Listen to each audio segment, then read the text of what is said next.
I'm super excited for you guys today because we're going to investigate sweetness in coffee in a farm that has become quite well known in our little Medellin circle for its super sweet, fruity coffees. So from what I understand now, sweetness in coffee is all about having lots and lots of sun but not having the plant stressed out. So here in Armenia we have this, all the fog that blankets the coffee in the morning, and the shade of the trees that are planted on this farm prevents the coffee plants from being stressed out, but at the same time we're at high altitude, we're at 1,800 meters, so the sun is nice and bright and strong, and that combination of having the bright sun without having the plants stressed for the fog and the shade of the trees is a great combination for sweetness in coffee. So we're gonna now use, what's the device called? Refractometer. Okay, so like a refractometer. The Briggs. Yeah. Okay.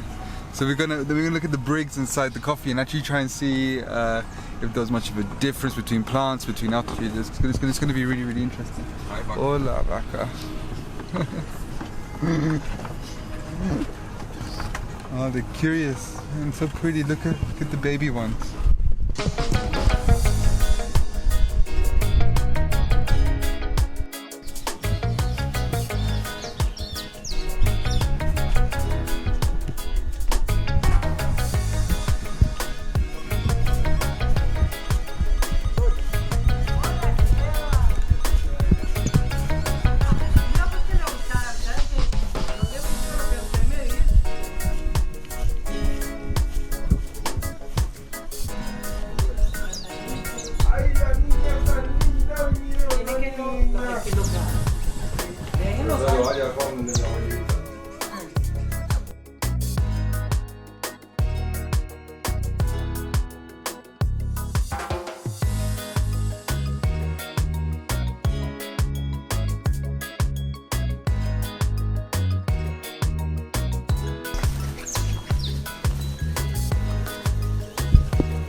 Scale.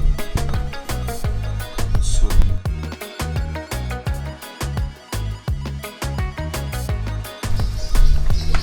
you just see the scale. It's true. I got it.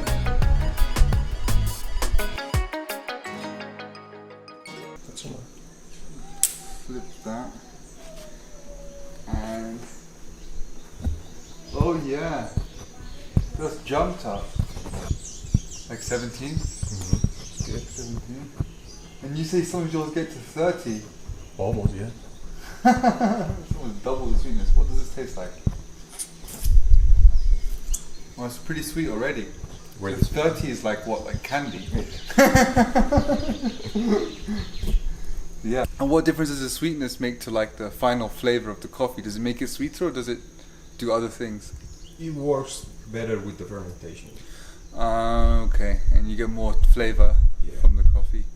And does it affect like the sweetness of the final coffee as well, or not so much? I think that works more when you dry it. Ah, okay. Can you dry it? The way you dry it. Yeah, the way you dry it. And so what, like a faster drying or a slower drying? Yeah. And faster is more sweet? No. Slower is more sweet? Yeah. That's why. That's what I get in all my experience. Wow. Slower is Slow. more sweet. Okay. So something else is going on there, which is developing that coffee sweetness. It's not like sugar sweetness. It's another Sweetness. It's another sweetness. Ah, so interesting. Okay, let's do the next one and see if we can get up to 20. Okay. Okay guys, so I've got something really interesting I want you to see and try and pick apart the difference. This is one of the big things in coffee collection. Can you see these 3 cherries? This one, I think that my thumb's pointing to, is quite obviously lighter than the other 2, but the other 2 are so similar to each other, but in terms of the sweetness, they're about 7 points apart, which is so you're going from 15 to 22, so it's almost like 50% sweeter. This one, sorry, the one that my thumb's pointing to now, than this one. And apparently the difference is a tiny little purplish tinge, like a grape, and that is why the people who collect the coffee are so important, because for me, for my eye, they're pretty much the same. But for them, they've learned and they've trained to like see that tinge of purple and know that that cherry is in fact 50% sweeter than the other one. And that's going to obviously make a massive difference to like your like the quality of coffee from the farm, right? What you taste. Isn't that just insane? Like I'm going to show you again. Right? Can you tell the difference between these 2? Tiniest tinge of purple. Of grape in this one, 50% sweeter. So I've often wondered, yeah, basically, like, why do people talk so much about the quality of the collection and the importance of the collectors, the coffee pickers? And this is exactly why. It's because you have a 50% difference with a tinge of purple. I mean, incredible.